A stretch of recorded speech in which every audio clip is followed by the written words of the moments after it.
കാലമാടന്റെ പെണ്ണ്. രചന നിലാവിന്റെ കൂട്ടുകാരി. അവതരണം സാലിം കരുളായി. ഒരു ലൈക്ക് സ്റ്റോറിക്ക് തന്നെന്ന് കരുതിയിട്ട് ആർക്കും ഒന്നും പറ്റില്ല. ഒരു കമൻറ്റ് നിങ്ങളുടെ വക എനിക്ക് എഴുതി തന്നാൽ അത് കാണുന്ന എനിക്കൊരാശ്വാസമാണ്. അതുകൊണ്ട് ഏറ്റവും ചുരുങ്ങിയതൊരു ലൈക്ക്, ഒരു ഹൈപ്പ്, ഇതൊക്കെ തന്നൂടെ. ശിവയുടെ കാർ അമരാവതി വീടിൻ്റെ ഗേറ്റ് കിടന്നപ്പോൾ അവർ കണ്ടു പൂമുഖത്ത് അവരെയും കാത്തിരിക്കുന്ന അംബികയെയും രാമനാഥനെയും. ശ്രീ, നിനക്ക് ഞാൻ പറഞ്ഞതൊക്കെ ഓർമ്മയുണ്ടല്ലോ. ശിവ കാറിൽ നിന്ന് ഇറങ്ങാൻ നിൽക്കുന്ന ശ്രീയുടെ കൈ പിടിച്ചുകൊണ്ട് പറഞ്ഞു. എനിക്കെല്ലാം ഓർമ്മയുണ്ട്, പിന്നെ എപ്പോഴും ഇങ്ങനെ ഓർമ്മിക്കണമെന്നില്ല. നീയാണ് ആള്, അതുകൊണ്ടാണ് വീട് ഉറപ്പിച്ച്. എപ്പോഴും ആവതം വിളിച്ച് പറയാൻ പറ്റില്ല. പോടാ മരമാക്രി. ശ്രീ ഡോറും തുറന്നിറങ്ങി പോകുന്ന ശിവയെ നോക്കി പതിയെ വിളിച്ചു. ജീവപ്പാ. അവർ വരുന്നത് കണ്ടതും അംബികയുടെ മടിയിലിരുന്ന് കളിച്ചുകൊണ്ടിരുന്ന മിത്തുമോൾ ഓടിപ്പോയി അവൻ്റെ കാലിൽ ചുറ്റിപ്പിടിച്ചു നിന്നു. എൻ്റെ സുന്ദരിക്കുട്ടിക്ക് എന്തായത് പണി? അവൻ കുഞ്ഞിനെ പൊക്കിയെടുത്ത് വയറിൽ മൂക്കൂര് സിക്കിളിപ്പെടുത്തിക്കൊണ്ട് ചോദിച്ചു. എവിനെ മീത്തായി ഇഞ്ഞു മഞ്ഞ കൊണ്ടിട്ടേരാൻ? മിത്ത് അവൻ്റെ പോക്കറ്റിൽ കൈയിട്ടുകൊണ്ട് ചോദിച്ചു. ഇല്ലല്ലോ.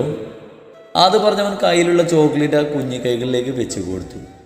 ഐ, പിന്നെ ശിവപ്പ, അത്തമ്മ ഫിയപ്പനോട് പെനങ്ങിയിരിക്കുക. അത്തച്ച പറഞ്ഞു അത്തമ്മ ശിവപ്പനെയും ശിവമ്മയും കാണാത്തോണ്ടുള്ള ചൂല അഞ്ഞ്. മിത്ത് വലിയ സ്വകാര്യം പോലെ അവൻ്റെ കാതിൽ പറഞ്ഞു. ആച്ചമ്മക്ക് അത്ര ചൂടാണ്? രണ്ടാളെങ്ങോട്ട് പറഞ്ഞ ആയിച്ചോഞ്ഞ് പറഞ്ഞൂല്. മിത്തു പറഞ്ഞത് കേട്ട് ശിവ ചിരിച്ച ആ കവളിൽ ചുംബിച്ച് വീട്ടിലേക്ക് നടന്നു. അവിടെ നിൽക്ക്, ഇന്നലെ രണ്ടാളും എവിടെയായിരുന്നു? വീട്ടിലേക്ക് കയറാൻ നിന്ന ശിവയെയും ശ്രീയെയും തടഞ്ഞുകൊണ്ട് അംബിക ചോദിച്ചു. ഞങ്ങൾ സത്യമായിട്ട് ഇന്നലെ ശിവേട്ടൻ്റെ ഫ്രണ്ടിൻ്റെ വീട്ടിലായിരുന്നു പച്ചി. അല്ല ശിവേട്ടാ? ആ അതെ അമ്മേ, ഞങ്ങൾ അഖിലേഷിയുടെ വീട് വരെ പോയി. മഴ കാരണം അവിടെ കുടുങ്ങി. ശിവശ്രീയെ നോക്കി പല്ല് കടിച്ച് അംബികയോട് പറഞ്ഞു. എന്താ നിങ്ങൾക്കൊന്ന് വിളിച്ചു പറയാൻ മേലെ? വൈകിട്ട് വരുമെന്ന് പറഞ്ഞു പോയ നിങ്ങളെ കാണാത്തത് കൊണ്ട് ഞങ്ങൾ എത്ര ടെൻഷൻ അടിച്ചെന്ന് അറിയോ രണ്ടിനും? അംബിക കപട ദേശത്തോടെ രണ്ടാളോടും പറഞ്ഞു. എൻ്റെ അമ്മയെ മനഃപൂർവ്വം വിളിക്കാതിരുന്നതല്ല. സോറി, ക്ഷമിക്ക്. ഇനി ഇത് ആവർത്തിക്കൂല. അമ്മയുടെ ശിവയല്ലേ പറയുന്നേ. ശിവ അംബികയുടെ തോളിലൂടെ കൈയിട്ടുകൊണ്ട് അവനോട് ചേർത്തുകൊണ്ട് പറഞ്ഞു. പുതിയ കമ്പനിയുടെ സോപ്പാണെന്ന് തോന്നുന്നു. നന്നായി പറയുന്നുണ്ട്. നിങ്ങൾ എന്തൊക്കെയാ ഈ പറയുന്നേ? രാമനാഥൻ പറഞ്ഞതും അംബിക ചോദിച്ചു. അല്ല, ഞാനിന്ന് കുളിക്കാൻ ഉപയോഗിച്ച സോപ്പ് പുതിയ ബ്രാൻഡാണെന്ന് പറഞ്ഞതാ. നന്നായി പറയുന്നത് കൊണ്ട് തേക്കാനൊരു സുഖം. അച്ഛൻ പല്ല് കിടക്കുന്ന ശിവനെ നോക്കി പറഞ്ഞു. വല്ലാതെ തേക്കണ്ട, ശരീരത്തിന് കേടാ. അച്ഛനെ നോക്കി അതും പറഞ്ഞ് മിത്തുമോളയും എടുത്ത് മുകളിലേക്ക് പോയി. അങ്കിളെ, ട്രോൾ ഈടായിട്ട് കൂടുതലാണല്ലോ. മോൾക്ക് മനസ്സിലായല്ലേ? എന്നിട്ട് ഈ പൊട്ടിക്കൊന്നും മനസ്സിലായില്ലെന്നേ. രാമനാഥൻ അംബികയുടെ തലക്കൊരു കിഴക്ക് കൊടുത്തുകൊണ്ട് പറഞ്ഞു. നിങ്ങളുടെ അല്ലേ മക്കള്, ഇങ്ങനെ ആയില്ലെങ്കിൽ അത്ഭുതമുള്ളൂ. അംബിക രാമനാഥനെ നോക്കി അതും പറഞ്ഞ് അവിടുന്ന് പോയി. അങ്ങനെ വല്ല ആവശ്യം ഉണ്ടായിരുന്നോ? ഇത്രയൊക്കെയല്ലേ മോളെ നമ്മളെ കൊണ്ട് പറ്റൂ. അച്ഛൻ പറയുന്നത് കേട്ട് ചിരിച്ചുകൊണ്ട് റൂമിലേക്ക് നടന്നു. റൂമിലെത്തിയ ശ്രീ കാണുന്നത് ബെഡിലിരുന്ന് കളിക്കുന്ന മിത്തുമോളെയാണ്. ഇടയ്ക്ക് കയ്യിലുള്ള ചോക്ലേറ്റ് നുണയുന്നുണ്ട്. ആഹാ, എൻ്റെ ചക്കരക്കുട്ടി ഇവിടുന്ന് കളിക്കുക. ശ്രീ കയ്യിലുള്ള പോതി ബെഡിൽ വെച്ച് മിത്തുവിൻ്റെ അടുത്തേക്ക് വന്നിരുന്നു. വേണ്ട, ചേരൂല. മിത്ത് ചോക്ലേറ്റ് ബാഗിലേക്ക് പിടിച്ചുകൊണ്ട് പറഞ്ഞു. അതിനാർക്ക് വേണം നിന്റെ ശിവപ്പടി ഈ ബിസ്ക്കറ്റ് ചോക്ലേറ്റ്? എൻ്റെ വേറെ കുറേ ഉണ്ടല്ലോ, ഞാനതെടുത്തോളാം. ശ്രീ മിത്തുവിനെ ഇടം കണ്ടിട്ട് നോക്കിക്കൊണ്ട് പറഞ്ഞു. ഞാൻ വെന്റെ പഞ്ഞിട്ടാ, ചീമ ചിന്നോ. ചോക്ലേറ്റിൻ്റെ ഒരു പീസ് എടുത്ത് മിത്തു ശ്രീയുടെ വായിലേക്ക് വെച്ച് കൊടുത്തുകൊണ്ട് പറഞ്ഞു. അങ്ങനെ വഴിക്ക് വാ എൻ്റെ കുഞ്ഞിപ്പെണ്ണേ. ശ്രീ മിത്തുവിനെ ഇക്ലിയിട്ട് കൊണ്ട് പറഞ്ഞു. പിന്നെ അവളുടെ കൂടെ പെയിന്റിങ്ങിന് നിറം നൽകുകയും ചോക്ലേറ്റ് നിന്നും ശ്രീ അവിടെ ഇരുന്നു. അല്ല, നിന്റെ ശിവപ്പ് എവിടെ? ശ്രീ കുറച്ചു നേരം കഴിഞ്ഞിട്ട് ശിവ റൂമിലേക്ക് വരുന്നത് കാണാത്ത കൊണ്ട് കുഞ്ഞിനോട് ചോദിച്ചു. ദാ അവിടേക്ക് പോയിട്ട് വന്നിട്ടില്ല. മിത്ത് ചുമരിലേക്ക് ചൂണ്ടിക്കാണിച്ചുകൊണ്ട് പറഞ്ഞു. ആ ചുമരിന്റെ പകുതിയും കറന്നിട്ടിരുന്നു. പിന്നെ അങ്ങനെ വല്ല മായാവിയോ പ്രേതമാണോ ചുമരിൻ്റെ ഉള്ളിലേക്ക് പോകാൻ? ഞാൻ ചറ്റ പഞ്ഞേ. ശിവപ്പ എന്നോട് ഇവിടെ ഇരിക്കിട്ടോ, വേഗം വരാനും പഞ്ഞ അവിടേക്ക് പോയി. ഓ, ഞാൻ വിശ്വസിച്ചു. ഇതെന്താ മുത്തായിയാഞ്ഞോ? സ്ത്രീ ബെഡിൽ വെച്ച പൊതി തിരിച്ചും മറിച്ച് നോക്കിക്കൊണ്ട് മിത്ത് ചോദിച്ചു. അല്ലല്ലോ, ഇതിൽ വേറൊരു സാധനമാണ്. ശ്രീ പൊതി വാങ്ങി സെൽഫിലുള്ള അവളുടെ ഡ്രസ്സിൻ്റെ ഇടയിലേക്ക് വെച്ചുകൊണ്ട് പറഞ്ഞു. അതെന്താ? അതൊക്കെ ഉണ്ട്. എൻ്റെ സുന്ദരിക്കുട്ടി വാ, നമുക്ക് താഴെ പോയി ഡോറയുടെ പ്രയാണം കാണാം. ശ്രീ കുഞ്ഞിനെയും എടുത്ത് റൂമിൽ നിന്ന് പോയതും ശിവ ആ റൂമിലെ രഹസ്യവാതിൽ തുറന്ന് പുറത്തേക്ക് വന്നു. മിത്തുമോള് പറഞ്ഞത് ശ്രീ വിശ്വസിക്കാത്തത് അവന് ആശ്വാസമായിരുന്നു. കർട്ടനെ കൊണ്ട് അവിടെ മറച്ച് അവൻ ബാൽക്കണിലേക്ക് നടന്നു. അതെ മതി, വയസ്സായ കാലത്ത് ഇതിങ്ങനെ കയറ്റുന്നത് നല്ലതല്ല. ശിവാച്ചൻ്റെ മുന്നിലുള്ള ഗ്ലാസ് എടുത്ത് മാറ്റിക്കൊണ്ട് പറഞ്ഞു. രാത്രിയിലുള്ള പതിവ് കലാപരിപാടിയിലായിരുന്നു അവർ 4 പേരും. ആർക്കടാ വയസ്സായത്? ഞാനിപ്പോഴും യങ് മാനാണ്. നിന്റെയൊക്കെ പ്രായത്തിൽ എത്ര പെണ്ണുങ്ങളാണെന്നറിയോ എൻ്റെ പിന്നാലെ നടന്ന്? എന്നിട്ട് ഞാൻ വിടുന്നോ നിങ്ങളുടെ അമ്മയുടെ മുന്നിലും. മദ്യക്കുപ്പി എടുത്ത് ഗ്ലാസ്സിലേക്ക് വോഡ്ക പകർന്നുകൊണ്ട് പറഞ്ഞു. എൻ്റെ ആശാനെ, ഈ ഡയലോഗൊന്നും മാറ്റിപ്പിടി. കേട്ട് മടുത്തു. ഇനി ഇതിൽ തുടങ്ങി ഓരോന്ന് പറഞ്ഞ് സെന്റ് അടിച്ച് ഈ കുപ്പിയിലെ പകുതി മുക്കാലും വയലാക്കുള്ള അടവല്ലേ? അച്ചാറ് തൊട്ട് നുണഞ്ഞുകൊണ്ട് ശ്യാമു പറഞ്ഞു. അല്ലച്ചാ, ഇപ്പൊ പറഞ്ഞ കാര്യം നേരെ തിരിച്ചല്ലായിരുന്നു. ശിവാച്ചൻ്റെ കയ്യിൽ നിന്നും കുപ്പി വാങ്ങി മാറ്റി വെച്ചുകൊണ്ട് പറഞ്ഞു. അപ്പോഴാണ് ശരത്ത് അവരുടെ അടുത്തേക്ക് വന്നിരുന്നത്. കഴിഞ്ഞോ? ആരായിരുന്നു ഫോണിൽ? അതച്ചാ, നിർമ്മലായിരുന്നു. അവനാ അശോകിൻ്റെ ഡീറ്റെയിൽസ് കിട്ടിയെന്നും പറഞ്ഞ് വിളിച്ചതാ. ഒറ്റവലിക്ക് ക്ലാസ്സിലെ വോഡ്ക വലിച്ചു കുടിച്ചുകൊണ്ട് അവൻ പറഞ്ഞു. ഏത്? ആ ദേവരാജൻ്റെ പിയാണ്. ശിവ സംശയത്തോടെ ചോദിച്ചു. അതെ, നായിൻ്റെ മകൾ തന്നെയാ ഇതിനൊക്കെ പിന്നില്. അന്ന് നീതിവിൻ്റെ കൂടെ ഓർഫനേജിൽ പോയപ്പോൾ എനിക്ക് അയാളെ സംശയം കുടുങ്ങിയതാ. പിന്നെ അവിടുന്ന് അറിഞ്ഞ കുറച്ച് കാര്യങ്ങളും പിന്നെ ഇപ്പം നിർമ്മൽ പറഞ്ഞെന്ന് വെച്ച് നോക്കുമ്പോൾ നമുക്ക് തെറ്റിയില്ല. അപ്പോൾ എൻ്റെ ഊഹം ശരിയാ. അവർ കളിക്കട്ടെ, ഇപ്പം അവരുടെ സമയം. ശിവ പകയോടെ കയ്യിലുള്ള ഗ്ലാസ്സിൽ പിടിമുറുക്കിക്കൊണ്ട് പറഞ്ഞു. അല്ലടാ, അവർക്ക് നിന്നോട് തിരികെ പകയും വയലേയും എന്താണെന്നാ എനിക്ക് മനസ്സിലാവാത്തേ. കുറച്ച് മുമ്പേയുള്ള ഇഷ്യൂ ഒതുങ്ങിയതല്ലേ. പിന്നെ ഇതവരെ സംബന്ധിച്ച് അവർക്ക് പണം കൊണ്ട് ഒതുക്കാവുന്നതേ ഉള്ളൂ. പക്ഷേ അവർ അതിലെല്ലാം പുറമെ എന്തിനോ നിന്നെ ഭയക്കുന്നുണ്ടല്ലോ. അതുകൊണ്ടല്ലേ അവർ നിന്നെ കൊല്ലാൻ നോക്കുന്നേ? ശരത്ത് പറഞ്ഞു. അവർ ഭയക്കും, കാരണം അവരെ മുച്ചൂട് തകർക്കാനുള്ള അഗ്നിയുണ്ട് എൻ്റെ ഉള്ളിൽ. അവർക്കെതിരെയുള്ള ഏറ്റവും വലിയ വജ്രായുധം എൻ്റെ കയ്യിലാണ് ഉള്ളത്. അതുകൊണ്ട് തന്നെ ഞാൻ അവർക്കൊരു പേടി സ്വപ്നമാവും. ആ ദേവരാജനെയും അവൻ്റെ പിന്നീന്ന് കളിക്കുന്നവനെയും ഒന്നും ഞാൻ വെറുതെ വിടില്ല. ജീവനോടെ ചുട്ടരിക്കും ഞാനവരൊക്കെ. ശിവന്റെ കണ്ണിലെ പക കണ്ട് അവരാരും ഭയന്നില്ല. അവർക്ക് അവൻ്റെ അവസ്ഥ അറിയാമായിരുന്നു. അവരെല്ലാം ഓർമ്മകളുടെ കുത്തഴക്കിലേക്ക് വീണു. അതെ, ഇന്നത്തേക്ക് മതി, പോയി കിടക്കാൻ നോക്കിയല്ലാം. Good night. അതും പറഞ്ഞ് അച്ഛൻ എഴുന്നേറ്റു. അതെ, അച്ഛൻ പോകുന്നതിന് കുഴപ്പമില്ല. ഒച്ച വെച്ച് അമ്മയെ ഉണർത്താതിരുന്നാൽ മതി. നീ പോടാ, എനിക്കെല്ലാം അറിയാം. ആരും പറഞ്ഞു തന്നിട്ട് വേണ്ട. അതും പറഞ്ഞ് അച്ഛൻ ടെറസീനെ താഴേക്ക് ഇറങ്ങിപ്പോയി. അച്ഛൻ്റെ പിന്നാലെ ഉറങ്ങി തൂങ്ങി ശ്യാമും അവിടുന്ന് പോയിരുന്നു. ഡാ ശിവ, നിനക്ക് വിഷമല്ലേ? മാനത്തേക്ക് നോക്കിയിരിക്കുന്ന ശിവയോട് ശരത്ത് ചോദിച്ചു. എന്തിന്? അല്ല, നാളെ ശ്രീ പോകില്ലേ? ഇനിയൊരു മാസം കഴിഞ്ഞ് കോഴ്സ് കംപ്ലീറ്റ് ആക്കിയിട്ടല്ലേ വരൂ. അവൾ പോകുന്നതിന് ഞാനെന്തിനു സങ്കടപ്പെടണം? ഒരു മാസം ആ വാട്ടിനെ സഹായിക്കാനെന്ന് ആലോചിച്ച് സന്തോഷാ. നീ എന്താടാ ഇങ്ങനെയൊക്കെ പറയുന്നേ? പിന്നെ എങ്ങനെ പറയണം? എനിക്കിഷ്ടമല്ല അതിനെ. എത്രയൊക്കെ ആയാലും അവൾ നിന്റെ ഭാര്യയാണ് ശിവ. ഭാര്യ? എനിക്കൊരിക്കലും അവളെ ഭാര്യയായിട്ട് അംഗീകരിക്കാൻ കഴിയില്ല. ഞാനൊന്ന് ചോദിച്ചോട്ടെ, നിനക്ക് അവളോട് ഇത്തിരിയെങ്കിലും സ്നേഹം തോന്നിയിട്ടില്ലേ ശിവ?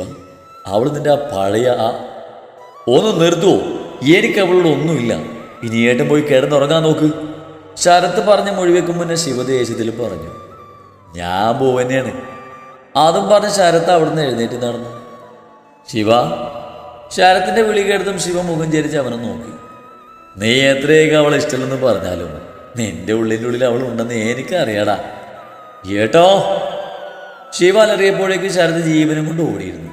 ശരത്ത് പോയ വഴിയെ നോക്കി ഒന്ന് ശ്വാസം വലിച്ചു വിട്ട് ശിവ കണ്ണുകൾ ഇറുകെ അടച്ച് കിടന്നതും അവൻ്റെ ഉള്ളിൽ ശരത്തിൻ്റെ വാക്കുകൾ വീണ്ടും തെളിഞ്ഞു വന്നു. ഒപ്പം കവളിലും നുണക്കുഴി കാട്ടി ചിരിക്കുന്ന സ്ത്രീയുടെ മുഖം മനസ്സിൽ തെളിഞ്ഞതും അവൻ കണ്ണുകൾ വലിച്ചു തുറന്നു. ഇല്ല, ഞാൻ കാരണം ആരുടെയും ജീവൻ ഇല്ലാതാകാൻ പാടില്ല. എനിക്കെന്ന് ഞാൻ മാത്രം മതി. കൂട്ടിന് മധുരമുള്ള എൻ്റെ മധുവിൻ്റെ ഓർമ്മകളും. മനസ്സിൽ പലതും പറഞ്ഞുറപ്പിച്ച് അവൻ ആകാശത്തേക്ക് മിഴികൾ ഊന്നി. തന്നെ നോക്കി കണ്ണു ചിമ്മുന്ന ആ നക്ഷത്രത്തിൽ മിഴികൾ ഉടക്കിയതും ശിവന്റെ ചുണ്ടിലും മാരയും മയക്കുന്ന പുഞ്ചിരി വിരിഞ്ഞിരുന്നു. ഡാ, ഇനി നീ പോക്കോ, ഞങ്ങൾ ഉണ്ണിയുടെ ഫ്ലാറ്റിലേക്ക് ആക്കി തന്നോളൂ. സ്ത്രീയെ രാവിലെ അവളുടെ വീട്ടിലേക്ക് കൊണ്ടുവന്നതാണ് ശ്യാം. കൊണ്ടുപോകാനുള്ള ബുക്കും മറ്റും ബാഗിലേക്ക് വെച്ചുകൊണ്ട് സ്ത്രീ ബെഡിൽ നിന്ന് ഫോൺ തോണ്ടുന്ന ശ്യാമിനോട് പറഞ്ഞു. ഞാൻ കൊണ്ടാക്കി തരാടി. മോനെ, നിന്റെ ചാട്ടം എനിക്ക് മനസ്സിലാകുന്നില്ല കേട്ടോ. ഞങ്ങളുടെ കൂടെ അങ്ങോട്ട് വന്നിട്ട് നിനക്ക് കറങ്ങി നടക്കാനല്ലേ? സമ്മതിക്കില്ല ഞാൻ. നേരെ വീട്ടിലേക്ക് വിടാൻ നോക്ക്. ഇല്ലേ ഞാൻ അപ്പച്ചിയോട് പറയും. അയ്യോ എൻ്റെ പൊന്നെ, ചാദിക്കല്ലേ. അല്ലെങ്കിൽ ഈ കറങ്ങി നടപ്പം നമുക്ക് ഇഷ്ടമല്ല. എന്താ ഭയരിക്കണം. അല്ല നിങ്ങളെവിടെ പോകുന്നേ? ഉണ്ണിയേട്ടൻ ബാഗിലെ ജോലി കഴിഞ്ഞ് വന്നിട്ട് പോകാന്നൊക്കെ കരുതുന്നത്. നിനക്ക് സങ്കടമല്ലേ ഞങ്ങളൊക്കെ വിട്ട് പോകുന്നതിന്? എന്തിന്? 3 വർഷമായിട്ട് ഇങ്ങനെ തന്നെയല്ലേ, പിന്നെ ഇന്നായിട്ട് എന്താ ഒരു പ്രത്യേകത? അല്ല മുൻപത്തെ മാതിരി അല്ലല്ലോ ഇപ്പോൾ. നീ പോ. ശ്രീയുടെ തുറിച്ചു നോട്ടം കണ്ടതും ശ്യാം പറയാൻ വന്നത് പാതി വഴിയിൽ നിർത്തി. എന്തോ എന്നെ മുത്തശ്ശി വിളിക്കുന്നുണ്ട്, ഞാൻ പോയി നോക്കിയിട്ട് വരാമേ. അച്ഛമ്മ നിന്നെ വിളിക്കുന്നത് ഞാൻ കേട്ടില്ലല്ലോ. നീ കേൾക്കില്ല, നീ ഇപ്പം ഈ ലോകത്തൊന്നും അല്ലല്ലോ. അതും പറഞ്ഞ് ശ്യാം താഴേക്ക് പോയതും ശ്രീ ബെഡിലേക്ക് കിടന്ന് കണ്ണുകൾ അടച്ചു. അമരവാദിയിൽ നിന്നും എല്ലാവരും യാത്ര പറഞ്ഞിറങ്ങുമ്പോൾ ശിവയെ മാത്രം കാണാത്തതിൽ അവൾക്കുള്ളിൽ ചെറിയൊരു നോവുണ്ടായിരുന്നു. അങ്ങനെ കാണാത്തിൽ എന്തിനാ മനസ്സിൽ നീ വിഷമിക്കുന്നേ? നമ്മളെ വേണ്ടാതിനെ നമുക്കും വേണ്ട. അല്ലിൽ ആ കാലമാണ് ആർക്ക് വേണം? ചോടപ്പുഴു. ശ്രീ ഓരോന്ന് പറഞ്ഞ് മനസ്സിലെ വിഷമം മാറ്റാൻ ശ്രമിച്ചുകൊണ്ടേയിരുന്നു. ശ്രീമോളെ. ഇന്ദുവിൻ്റെ വിളി കേട്ടതും ശ്രീ ബെഡിൽ നിന്ന് എഴുന്നേറ്റിരുന്നു. ഇതെന്താണ് വല്യമ്മ? ശ്രീ ഇന്ദുവിൻ്റെ കയ്യിലെ പൊതി കണ്ട് ചോദിച്ചു. ഇതിൽ കുറച്ച് കൊഴുക്കട്ടയാണ്. വല്യമ്മക്ക് അറിയില്ലേ എനിക്കത് ഇഷ്ടമല്ലെന്ന്, പിന്നെ എന്തിനാ ഉണ്ടാക്കിയേ? ഇത് നിനക്കല്ലടി, ശീതുവിനുള്ളതാ. ഇപ്പം എന്നെ ആർക്കും വേണ്ടല്ലേ? എടി കുശുമ്പി, ഇത്രയ്ക്ക് കുശുമ്പ് പാടില്ല. നിനക്ക് വേണ്ടതെല്ലാം ഇതിനോടൊക്കെ നീ കാഴ്ച തീർത്തില്ലേ? ഞാൻ വെറുതെ പറഞ്ഞത് ഹിന്ദുസേ. നിനക്കിതൊക്കെ നാടിക്ക് വെച്ചൂടെ മോളെ? ശ്രീ ബാഗിലെ ഡ്രസ്സും ബുക്കും ഒക്കെ കുത്തി നിറച്ചത് കണ്ട് ഇന്ദു ചോദിച്ചു. എന്തിന്? അവിടുത്തെ ഏതായാലും ഇതെടുത്ത് വെക്കണം. പിന്നെ എന്തിനാ വെറുതെ അടുക്കി പെറുക്കി വെച്ച് സമയം കളയണം? അല്ലെങ്കിൽ നിന്നോട് പറഞ്ഞിട്ട് കാര്യമില്ല. ചിരിച്ചുകൊണ്ട് അതും പറഞ്ഞ് ഇന്ദു അവളുടെ ഡ്രസ്സും ബുക്കും എല്ലാം മടക്കി വെച്ച് കൊടുത്തു. നീ ഇതുവരെ കുളിച്ചില്ലേടി? റൂമിലേക്ക് വന്ന ജാനകി ഇന്ദുവിൻ്റെ മടിയിൽ തലവെച്ച് കിടന്ന് വിശേഷം പറയുന്ന ശ്രീയോട് ചോദിച്ചു. ഒന്ന് പോയമ്മ, ഞാൻ രാവിലെ കുളിച്ചതാ. പിന്നെ നിന്റെ കാക്കക്കുളി എനിക്കറിയാലോ. ഞാനിപ്പോൾ നല്ല കുട്ടിയാണ്. പിന്നെ ഒരു നല്ല കുട്ടി. തള്ളാണെങ്കിലും കേൾക്കാൻ രസമുണ്ട്. അമ്മ, നീ എന്തിനാ ജാനകി വെറുതെ അവളെ കളിയാക്കുന്നേ? ശ്രീമോൾ ആദ്യമേ നല്ല കുട്ടിയാണ്. അതെ, അങ്ങനെ പറഞ്ഞു കൊടുക്കും വല്യമ്മേ. അമ്മക്ക് അസൂയ. പിന്നെ അസൂയ. വേഗം റെഡിയായി വരാൻ നോക്ക് പെണ്ണെ, ഉണ്ണിമ വന്നിട്ടുണ്ട്. ശ്രീ വേഗം പോയി റെഡിയായി വന്നതും അവളെല്ലാവരോടും യാത്ര പറഞ്ഞ് അവിടുന്ന് ഇറങ്ങി. പോകുന്ന പോക്കിൽ വഴിയിൽ വെച്ച് ശീതുവിനെ പിക്ക് ചെയ്യാനും അവർ മറന്നില്ല. ഉണ്ണിയേട്ടനെ ഇറങ്ങുന്നില്ലേ? ഫ്ലാറ്റിന് മുന്നിലെത്തിയതും കാറിൽ ഇറങ്ങാതിരിക്കുന്ന ഉണ്ണിയോട് ശ്രീ ചോദിച്ചു. ഞാനില്ല, നിങ്ങൾ പൊക്കോ. എന്നാ ശരിയേ കുഞ്ഞുസേ. ശ്രീ ശീതുവിൻ്റെ കയ്യിൽ പിടിച്ച് മുന്നോട്ട് നടന്നു. ശ്രീ അവൻ്റെ വിളി കിടന്ന് തിരിഞ്ഞു നോക്കി. എന്തേട്ടാ? ഇങ്ങോട്ട് വാ. ഉണ്ണി വിളിച്ചതും ശ്രീ അവൻ്റെ അടുത്തേക്ക് വന്നു. എന്തിനാട്ടാ വിളിച്ചേ? അതെ, ഇനി നിന്റെ ആ പഴയ സ്വഭാവം എടുക്കുന്നത് അടങ്ങി ഒതുക്കിയിരിക്കണേ. നീ ഇപ്പോഴാ പഴയ സ്ത്രീയല്ല, ഒരുത്തൻ്റെ ഭാര്യയാണ്. അത് ഓർമ്മ വേണേ. ഇത് പറയാനാണോ വിളിച്ചേ? വെറുതെ മൂഡ് കളയാൻ? അതിനല്ല, ദാ ഇത് തരാനാ വിളിച്ചേ. ഉണ്ണി പോക്കറ്റിൽ നിന്ന് മെഡിസിൻ്റെ ഒരു പാക്കറ്റ് എടുത്ത് അവളുടെ കയ്യിൽ കൊടുത്തുകൊണ്ട് പറഞ്ഞു. എനിക്കിപ്പോൾ ഇത് എന്തിനായിട്ടാ? അത് വെച്ചോ. വേണ്ട, എനിക്കിപ്പോൾ ഒരു കുഴപ്പമില്ല. പിന്നെ എന്തിനാ വെറുതെ? അതറിയാം കുഞ്ഞെ, എന്നാലും ഞങ്ങളുടെ ഒരു മനസ്സമാധാനത്തിന് വേണ്ടി നീ ഇത് കയ്യിൽ വെച്ചോ. എന്നാലും രണ്ടും പോകാൻ നോക്ക് വേഗം. എത്തിയിട്ട് വിളിക്കണേ. വിളിക്കാടി പെണ്ണേ. ശ്രീയുടെ നെറ്റിയിൽ ചുംബിച്ച് അതും പറഞ്ഞ് ഉണ്ണി കാറും എടുത്ത് അവിടുന്ന് പോയി. ആവൂ, ഉണ്ണിയേട്ടൻ പറഞ്ഞ നന്നായല്ലേ? ശീത അവളുടെ അടുത്തേക്ക് വന്ന ശ്രീയോട് അവൻ പോകുന്നു നോക്കി പറഞ്ഞു. അതെന്താടി? അല്ലെങ്കിൽ അങ്ങേരെ നിനക്ക് തരേണ്ട ഉപദേശം കൂടി ചേർത്ത് എനിക്ക് തന്നേനെ. അയ്യോ, ഓർക്കാൻ കൂടി വയ്യ. പുന്നാര അനിയത്തിയുടെ സ്വഭാവം ഒന്നും അങ്ങേർക്ക് അറിയില്ലല്ലോ. ഓടി, നീ എൻ്റെ എണ്ണ കളിയാക്കണ്ട. ഞാൻ ആരെയും കളിയാക്കിയിട്ടൊന്നുമില്ലോ. ഷേത് ഇളിച്ചുകൊണ്ട് അവളുടെ കയ്യും പിടിച്ച് മുന്നോട്ട് നടന്നു. ഏയ് ഭയ്യ, എന്തൊക്കെയുണ്ട് വിശേഷം? ശ്രീ ഗേറ്റിൻ്റെ അടുത്ത് നിൽക്കുന്ന ഹിന്ദിക്കാരൻ സെക്യൂരിറ്റിയോട് കൈ വീശി കാണിച്ചുകൊണ്ട് ചോദിച്ചു. സുഖം, നാട്ടിൽ എല്ലാവർക്കും സുഖമാണോ? സെക്യൂരിറ്റി മലയാളത്തിൽ ഒപ്പിച്ചുകൊണ്ട് അവരോട് ചോദിച്ചു. ആഹാ, ഇപ്പം മലയാളമൊക്കെ പറയാൻ പഠിച്ചല്ലോ. എൻ്റെ ടീച്ചിങ് അപ്പോൾ വർക്കൗട്ട് ആവുന്നുണ്ടല്ലേ? കുറച്ചു നേരം അയാളോട് കത്തിയും മേടിച്ച് അവർ ഫ്ലാറ്റിലേക്ക് നടന്നു. കുറച്ച് ദിവസം മാറി എന്ന കുറവ് നല്ലോണം ഉണ്ട്. അവരുടെ റൂമിലെത്തിയത് ഷീത് ഊരക്ക് കൈ കൊടുത്ത് ചുറ്റും നോക്കിക്കൊണ്ട് പറഞ്ഞു. ഡീ, നീ ഇവിടെ ക്ലീൻ ചെയ്തോ, ഞാൻ നമുക്ക് രാത്രിയിലേക്കുള്ള ഫുഡ് ഉണ്ടാക്കാം. ശ്രീ പറഞ്ഞത് കേട്ട് ഷീതു വിശ്വാസം വരാതെ അവളെ നോക്കി. നീ എന്തെങ്ങനെ നോക്കുന്നേ? ശ്രീ കയ്യിലുള്ള ബാഗ് സെറ്റിയിലേക്ക് വെച്ചുകൊണ്ട് ചോദിച്ചു. നിനക്ക് എന്താടി കുഞ്ഞ പറ്റിയേ? എന്ത്? എനിക്കൊന്നും പറ്റിയില്ല.